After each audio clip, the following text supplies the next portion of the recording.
the indriya of temper, memory, is muted. So I realized I skipped after the skandhas, I skipped two kind of important Abhidharma points, which are dhatus and ayatanas.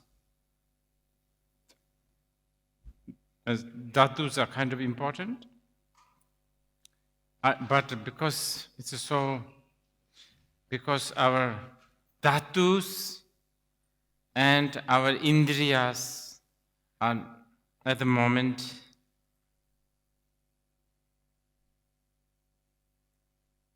imbalanced because of, I don't know, just because it's late afternoon. Maybe we can talk about it tomorrow morning. Dhatus, and especially dhatus, quite important. And probably you might want to hear a little bit more about dhatus. So, afternoon, let's begin with a few questions, and then I will do the transmissions. Transmissions will only take very short time.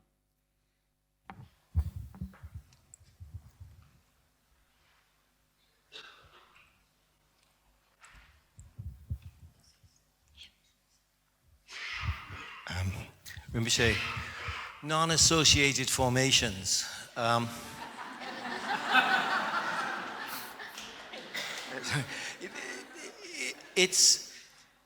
Does it take more than one to create one? Isn't it just belief? Is it like a concept injected with a belief that creates a non-associated formation? And so, like a marriage vow or a vow. And so, is it literally everything just that? And that's also how, like, our friend Trump gets power, populism grows.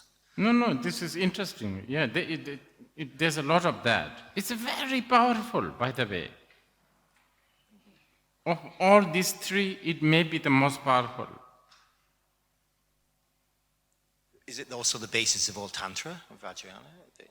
Yeah, but higher, I shouldn't say higher, the later, I don't know, what's the use? Like Chittamata onwards, they actually don't really regard it very important. This is all like fabricated. But yes, of course, everything is fabricated, but it's a very, very important way of thinking. Look, we could always talk about how everything is just anicca, dukkha, and anatta. If you want a little bit more, we could just talk about how all compounded things are impermanent, all define what this sarava is dukkha, all phenomena has no truly existent nature, nirvana is beyond extreme, that's it. Okay? But we are assuming that we really want to know a little bit of, we really want to know in depth why things work, the science of this. So when we talk about this, I think it really helps to decipher and categorize Srava, Skandha. It really helps. And in this process, this non-associated formation, this is actually a really important one because, as I said,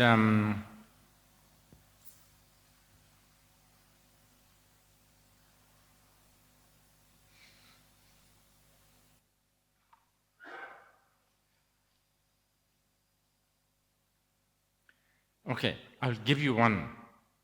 Even though I was trying so hard to skip this, but since you reminded, I'll give you one.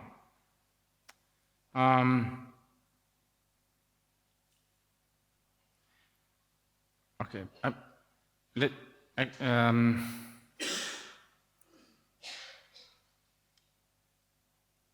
why do we have to do good things? Let's forget Buddhism, Hinduism, all of that. Oh yeah, that's right. Secular ethic. Right? Ethic. So important. Morality. Why do we have to do that? Why? Yeah, I know about how, it should be kind and it's nice for the people and the society. All of that I know. But how it works. And then also guilt, shame.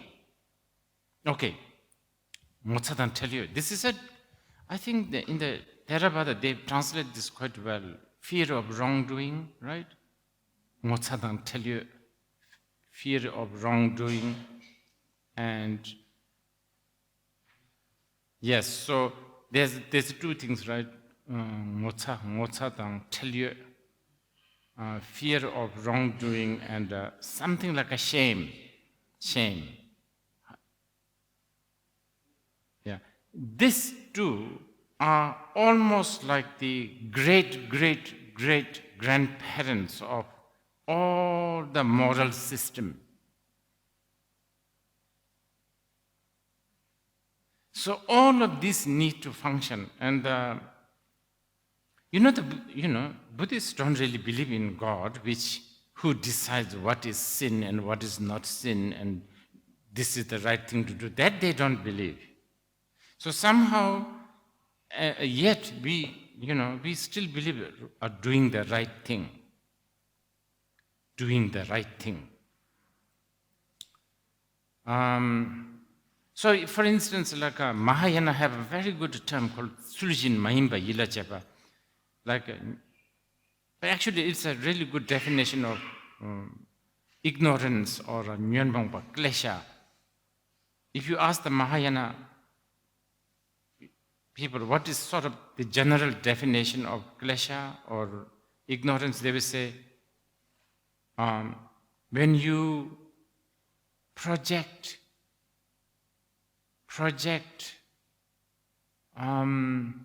perceive, observe things not as how it is, how the truth is. That is the defilement. What does it say? I could easily tell you, okay, if you ask me what is emotion, I can always say, oh, it's anger, it's jealousy. And that will suffice. For a lot of the people, better say like that. If some new person come to me and say, Rinpoche, what is emotion? What is emotion? I better say anger, jealousy, not good.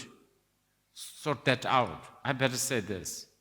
But as someone who wants to know deeper, why is anger a problematic? Because it is a Tsuljin Mahimba Yilajepa, because it is a mental factor that is perceiving things wrongly. That's why. And this is very well, beautifully taken advantage by the Tantrika. So that's why they say, actually, the anger itself is nothing really wrong. It's just a bit of a huff-puff. And you should actually take advantage of this huffing and puffing. It's kind of nice. It's an energy. We just need to take care of and that actually sort of the more common tantras they use. Anyway, going back to that problematic question. I think, I'm getting distracted. I think a lot of what we call, oh gosh, nice. How do you translate in English? Topa, in the Ngamba, topa. Get? How do you say in Sanskrit or Hindi? Prapti. is a very big one in the study of Abhidharma. How do you define what is get? Okay, I managed to just to give you some list of ideas. Values are one big thing. Values are important, right? Well, on the relative world, because from the, if you're looking from one angle, values are all created. The values. But now we have different kinds of values, like wokeism. They have different values. They think they have different values anyway. But I don't know whether they actually do. I think they have just masala values that they think it's something different. Did you get what I said? Can you repeat that, everything, what I just said? Don't worry. I was going to answer the guy who was asking about where the mind was. As I find with myself, it moves around the body all the time. Sure, I can accept that. Sometimes it's in places I wish it wasn't, but there you go. What? Sometimes it goes to places I wish it wasn't, but there you go. No. Mind and the body, mind and the matter. Right now, you and I need to talk at the level of, most of the people, I don't think they even talk like that. But right now, you and I are talking at the level of mind and matter relationship. If we promote, if we advance ourselves, then we don't talk about relationship between mind and the matter. Because when you talk about a relationship, you are talking about two things. There is no two things. But please, let's not go in there. This is really big. From the Chittamata point of onwards,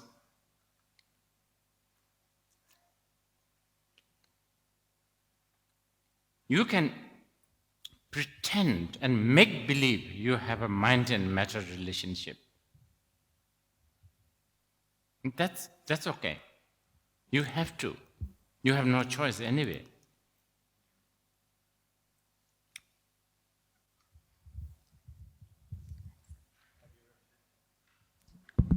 Here is some, okay. I'm sure it will come, okay? Right. Hello, Rinpoche. Hello, sir. So I heard this phrase, either it's from Buddhism or from Zen, I just don't remember exactly. Mind is an illusion, there is neither mind nor there is a mirror of mind. And when the mind does not exist, where will the dust settle? And who knows this has known the truth. So what is that truth which is being talking here about?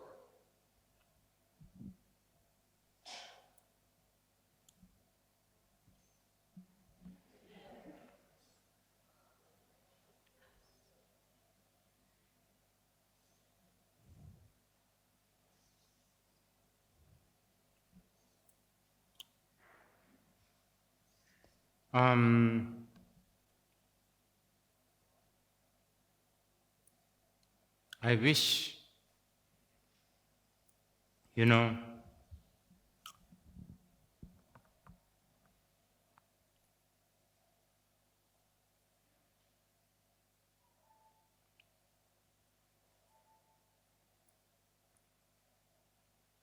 I'm somebody like I'm like a Mahasiddha, like a Saraha,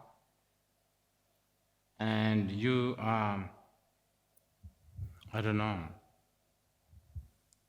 Also, you have all your faculties ready. and I can just take you to a nice lassi, mango lassi, and said, this is it. And then suddenly, after this lassi, I'm not talking about that special lassi, just ordinary lassi. Suddenly, from then on, everything that used to be so important are no more important. Everything that used to be so, trivial and mundane is very special and sacred. I wish we are like that, then I could answer you this.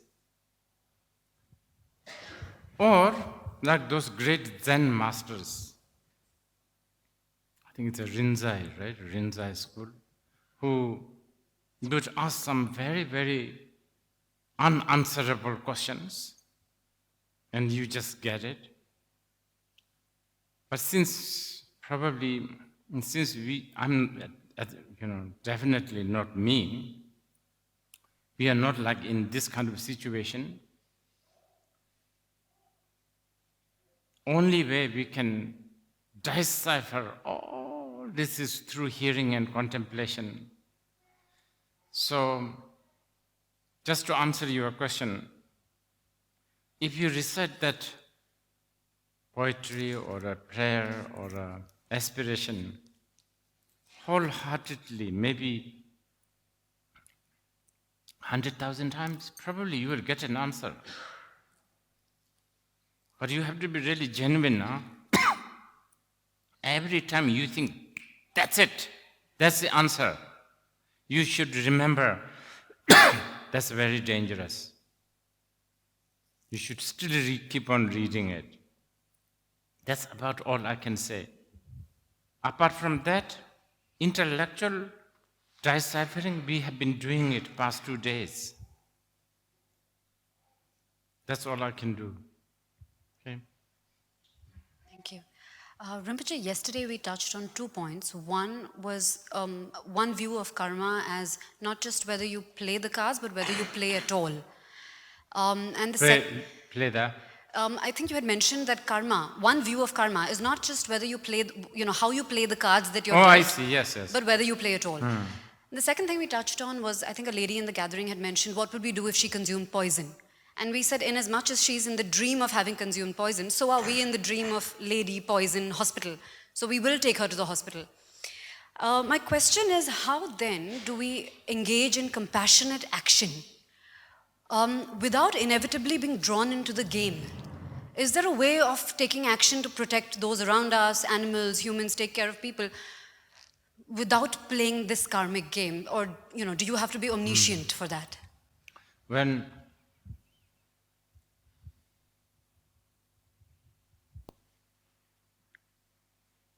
Nyingje, Karuna, practice of, loosely translated as compassion, has to be accompanied with the wisdom, prajna.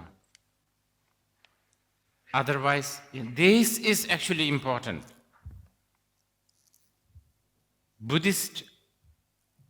A part of Buddhism must have 2 ingredients, must.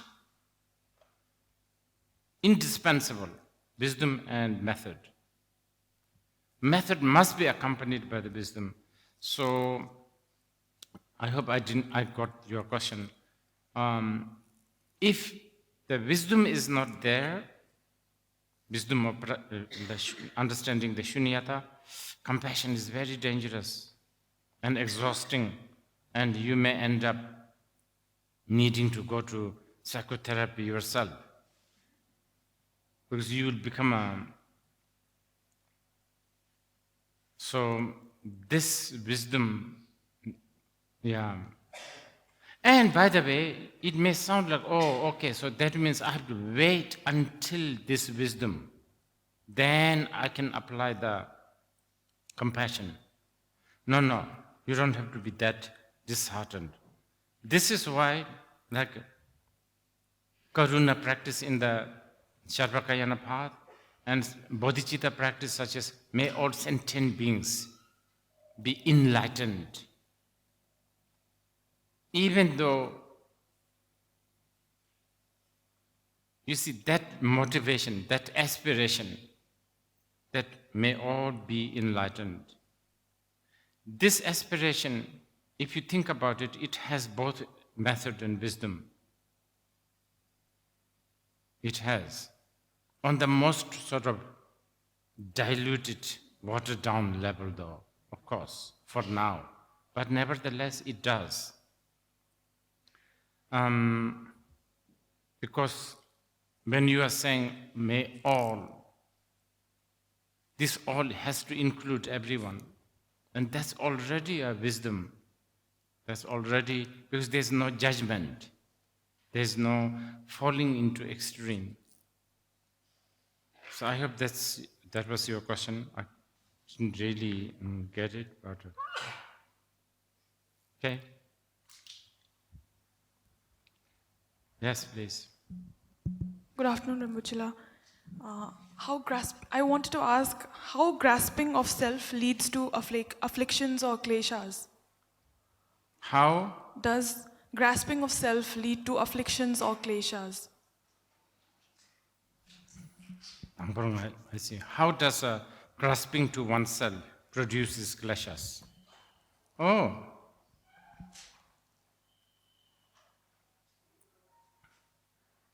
I'm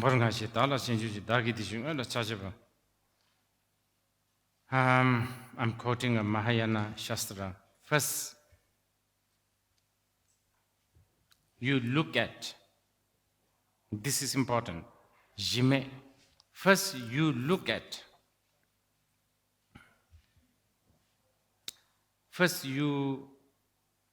at, or you,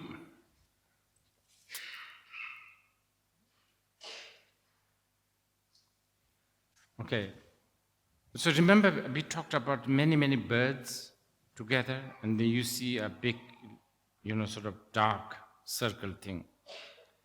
So you think that's all one black spot on the sky, something like this. So you are looking at ayatanas, dhatus, skandhas, saravas, all that. One unit, a continuum, and then you just create this notion of self. And then you cling to this self as me. And simultaneously, you create the notion of this is mine. I'm just going through literal kind of explanation of how the kleshas start. Once you have me and mine, then that is the beginning of all the kleshas, which we will talk about tomorrow. Kleshas. Yes, if I forget, please remind me. Klesha, it's part of the Abhidharma study. Especially, we will hopefully remember to talk about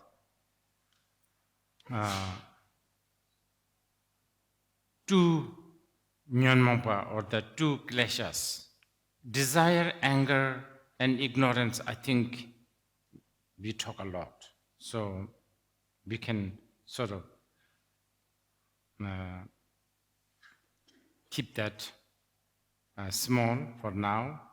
But there are two kleshas, quite interesting to study, which is the klesha of doubt and the klesha of pride. Pride or majal, I don't know. Pride, it's like yeah, but the thing is, I don't know whether the English word pride is just, doing the justice. I will actually I will try to find the word, definition of the word, English word pride.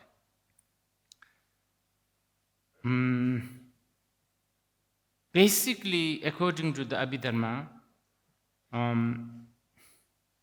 having a fixation that this is this, it is this, already it's called ngajal, ngajal, ngajal. Now we will talk tomorrow. Nga means self, not necessarily me, but self. Jal is like a giving victory to that. Yeah, man. Basically, let it have its own way.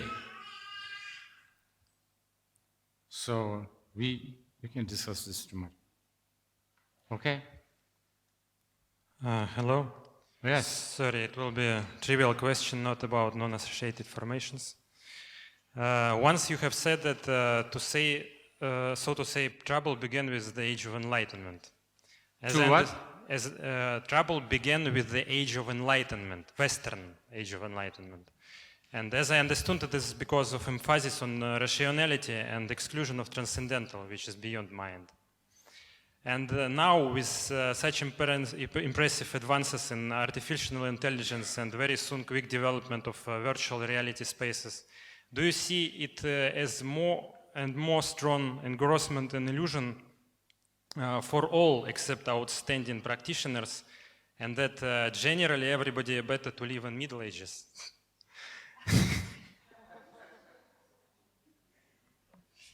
Okay. I want to get it properly because of the echo. Sometimes I may be missing. Can you speak it out without the mic? Can you pass the question? Can you rephrase it? So, main question is such that, as I understood, you see Age of Enlightenment as beginning of trouble, so to say, because of this Beginning of trouble, problems, journey. No.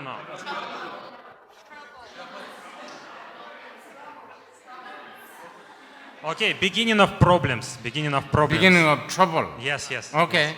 Because of emphasis on rational mind, not on and exclusion of transcendental, which is beyond mind, which is sphere of primordial wisdom, of Yeshe. Right. And, I see. And so with advances in artificial intelligence, which we see now impressive advancements, as you mentioned, ChatGPT, this, right? And next advances in virtual reality, because it will be created soon, very like immersive experience, so forth. The virtual reality. Yes, they will create virtual reality spaces and connect it to artificial intelligence and so forth. So do you see it as a more and more strong engrossment in illusion? And do you think the virtual reality will have insecurity? Of course. Then there's, no problem. Then it's okay. Because many people see it as more and more strong engrossment in illusion, a kind of more deep level of illusion. I see. Yes. So are you robot? No? No? Are you sure? Yes, I'm sure. Okay. So do you see, is it better to live in Middle Ages generally, because it's less illusion, less engrossment in illusion?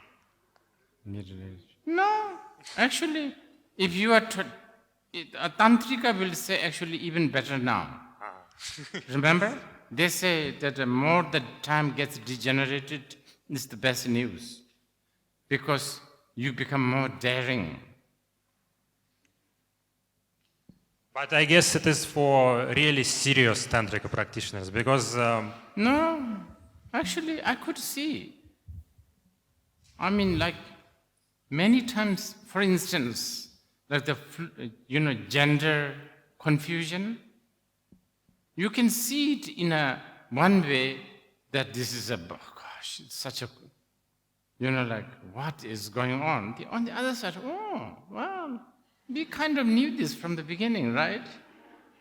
And they are having it now. Good. Are you from Denmark? No, from Russia. I heard in Denmark there's no more gent toilet and ladies' toilet. There's no separate. Why it is good? Maybe there's a little bit of economy happening, don't you think? No, for dharma. For dharma, why is it good? Why is it good? Yes. Less distinctions, less duality is always better, right? But be careful here. We don't want to also have brass mistaken as gold. It's always safer to look at a piece of gold and piece of shit. Safer, because you can just tell they're two different things. But brass and gold, wow. Especially properly polished ones. So, in this age, I will share with you the concern that there may be a lot of artificial non-duality that we have to be aware of. In which form?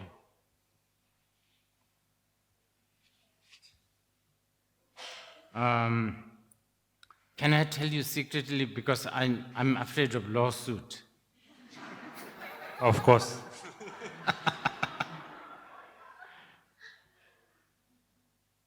No, I'm just joking, but artificial non-duality, there's a lot. And they're packaged very well, by the way. And so tempting, I'm telling you. Oh, I can give you one. That won't put me into trouble.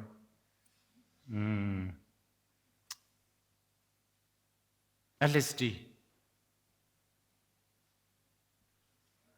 Little bit of, artificial non-duality.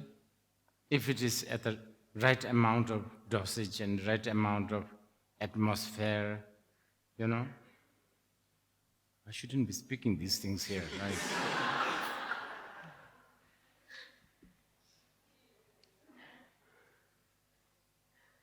And do you believe that lives of people will decrease down to 10 years?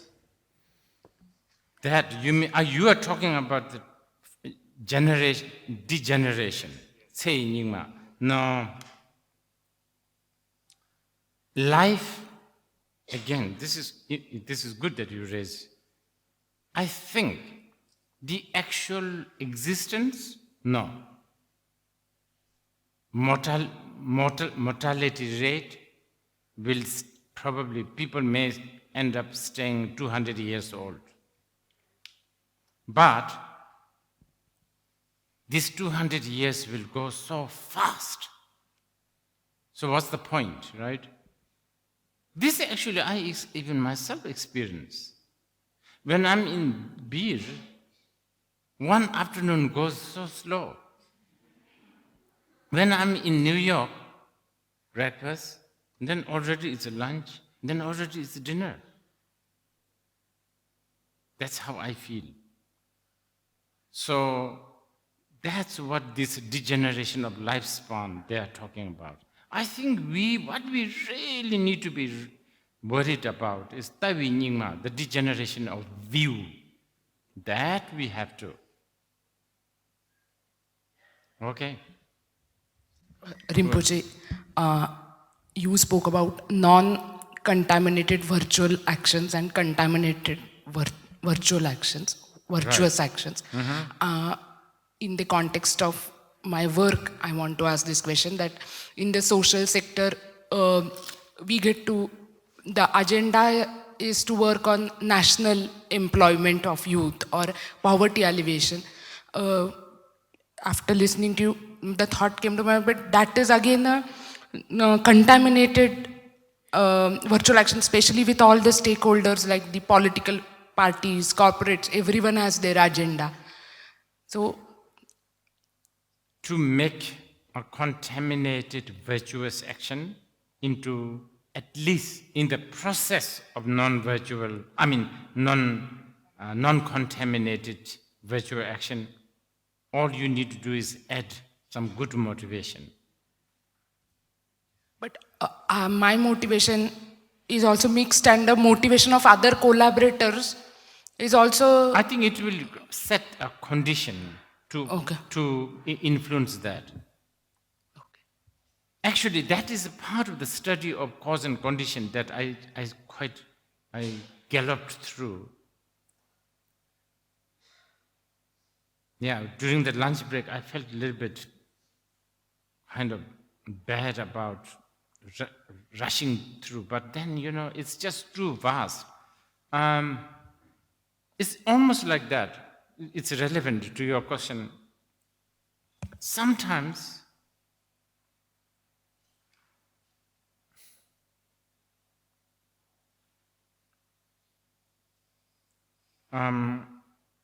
instead of, it's a bit like this, okay, let's talk about practice as a practitioner, sadhaka.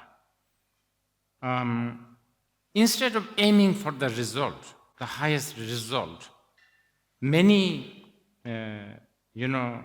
practitioners, they aim to become the right cause.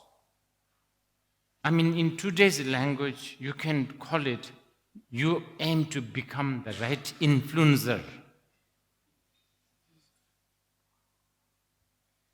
And this can happen, even the choice of the dress that you wear. Today, you wear red and go to office. And then you begin with the right motivation. I'm going to wear red. May this make someone less sleepy, so that this someone will make the right decision. Like that. So creating the right cause, or becoming the right cause and condition.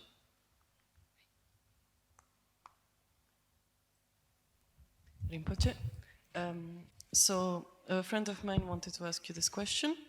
How to cultivate bodhicitta when we have a strong fear of responsibility?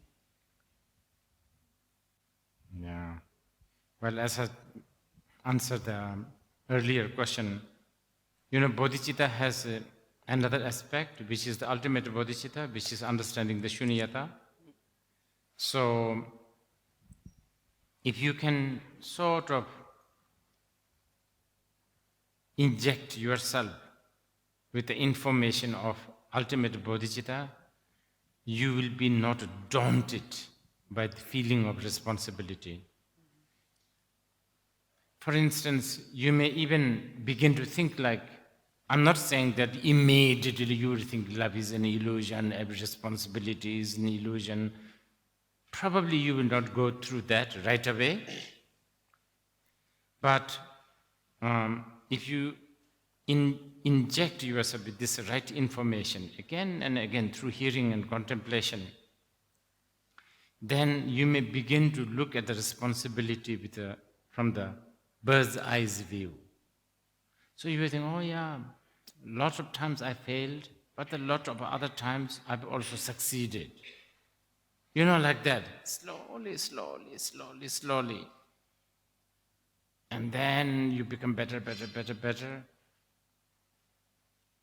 And that there's a point where you look at the responsibility as a joke,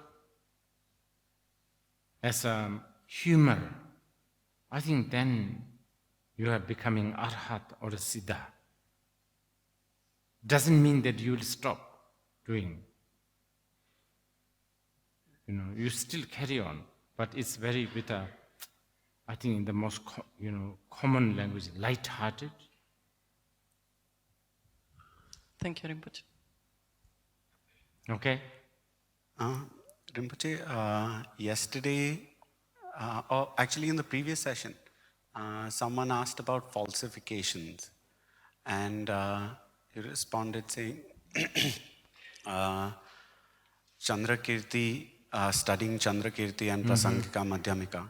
If one were to want to study Prasangika, Madhyamika, where would one do this? And can I request if you can have a session, study session on... This is where the Tibetan system has a quite a good offering. There's many geshes here. They could really give you detailed explanations on that.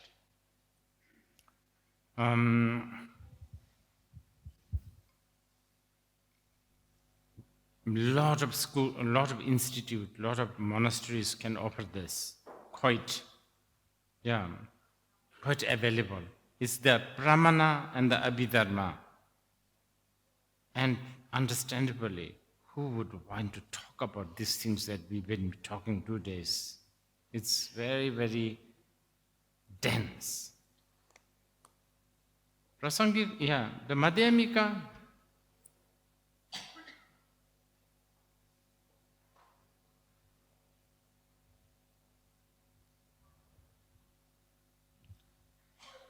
basically, sometimes I joke with my Western friends who, I say this like romanticism or what, enlightenment. Somehow they stop there, I say, because they didn't have the Chandrakirti. Because I think the modern West really cherished the reasoning, logic. But what Prasangika did was he made a mockery of the reasoning and logic. But this does not mean, by the way, I will tell you something about, I have to tell you this, to inspire you to study Chandrakirti. Okay, he was a really, really vicious falsifier of everything. But you know what he did? He was appointed as the chief of, sort of the manager of Nalanda University, sort of the pantry department, sort of like, what do you call it? Diepa? Nierpa, yes. What do you call it? Deer Park. Nierpa, yeah. Well, anyway, who looks after food and drinks and all that. And supposedly he let go all the buffalo in the forest so that they can graze their grass. And when the milk was necessary for the monks, he painted a cow and milked. This story is actually really important. This story actually essentializes Prasangika Madhyamika. But I know these stories, every time when people tell this story, nowadays they shy away. Because it sounds like, it's a bit like a myth, fairy tale. But no, this is not a fairy tale. This is talking the walk, what? What do you call it? Talk. Walking the talking. Because he was actually really one of the greatest commentators of non-duality. So when you understand the non-duality, painted cow and the real cow has not much difference. And not only that, the others managed to drink. Others managed to drink. That does not mean that the milk has become real. Because the thirst is also not really real. So on and so forth. A very, very important story. Nalanda has many of these stories. These stories should be actually preserved. They are teachings. But I understand why scholars also shy away from this, because sometimes Indians tell too much stories. They tell stories like this flew from there, that flew from here, and then it all become very, like pujas, flowers, and then they think, oh, this is like medieval, whatever. So, understandable, but we should not shun these stories too much. These stories are important.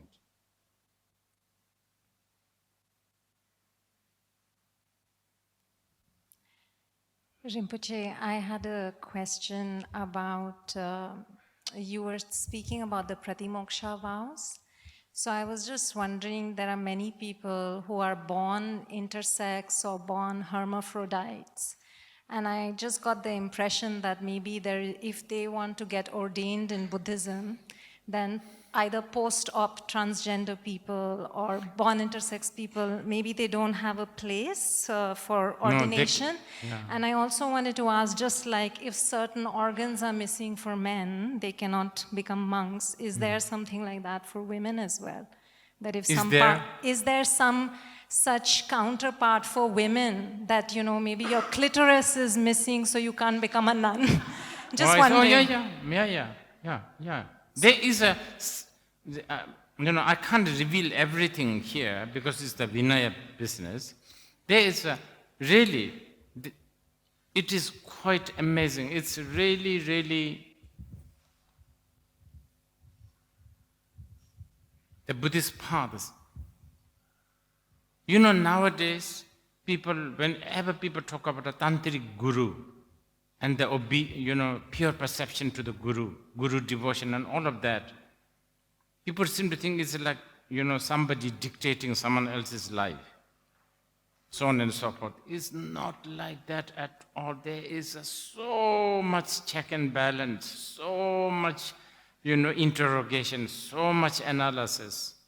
When a bhikshu when a person wants to become a bhikshu or bhikshuni, there is so many questions. There's even a very interesting question. I think it's the first question. It says, are you ghost? Yeah, there is. Are you ghost? I think we should include one more now. Are you robot? Are you AI? There's many questions. Then there's these questions like, do you have intact genitals? Is your genitals, do they change? All that questions, which is very fair. Now, if you have some of these, deficiency is not the right word, actually. If you have some of this, then you cannot become bhikshu and bhikshuni, but that does not mean you don't have an enlightenment path. There's a whole other things that you can choose. It's just, you want to become bhikshu, then you need to have a certain thing. You want to become bhikshuni, then you need to have a certain criteria.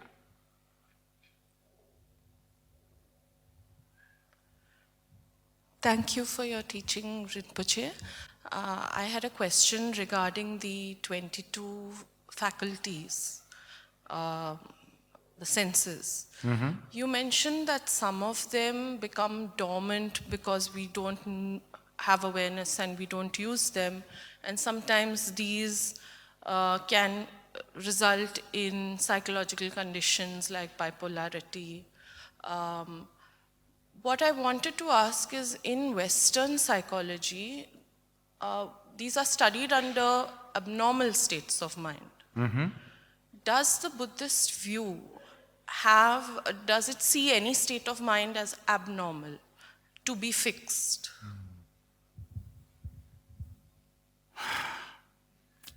The term normalcy, normal, this is a problem. Okay, straightforward question. Buddhists point blank think everybody is not normal. No, this is true, not joking. The moment you depart from the anatta, anicca, and dukkha, that's it, you are sick. Equally. One is not bad. Am I answering your question? Yes. But also, specifically, my concern is these days Western psychology goes into medication, mind-altering states in order to say, you know, your mind needs to be fixed and you have to think this way. Yes. Yes, also Buddhists will comply with this because you have to somewhere begin. So yes, I think if I have a student, I will say, okay, maybe better not steal. Okay, better not lie. You know, so on and so forth. Because, but with the motivation of not really to install you in the society. Totally different, huh? I think the psychotherapists, they are trying to install them into the normal world. But the Buddhist motivation is to make you understand these three, or the shunyata. With that in mind, then I will of course say, yeah, stop when there's a red light, all of that. So that kind of normalcy you need to reach. And just to finish, this I think probably some of the Wokism people may not like, but Buddhists would say, out of all normalcy is the word, right? Normalcy, normality, normalcy. Yes. Out of all the normalcy, the human normalcy is the supreme. Not even gods. They have listened too much Veena. They have been floating around in the cloud too much. Their mind is this. They're going backwards. Asuras, of course not. Human, on the other hand, because yes, sometimes they do listen to Veena, but human beings have much less certainty. In fact, almost everything is uncertain, right? I mean, everything. We don't know what lies behind that corner when we finish here. I think like, except Changi Dominion, supposedly there's a planet in the north, things are supposedly a little bit fixed. I mean, kind of certain. And actually, they can't become monk or nun. I think, right? Something like that. Yeah, there's even a question. Like, can you become, something like that. Yeah. As long as your life has a certainty, you are not a good vessel for the spiritual path.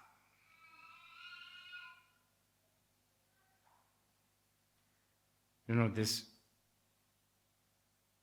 because if you have a like fixed certainty, which is only actually the Arhat or the Buddha, so you don't need to practice. Why practice?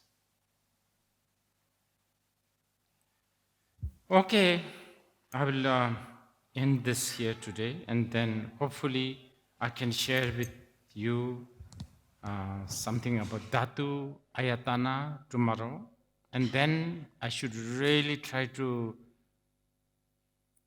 get into a little bit of a, because everything what I have been talking to you, do you know what? Everything what I've been talking to you past 2 days is just some fraction of the first truth of dukkha. We haven't, a little bit maybe the second truth, the cause of the suffering. Okay.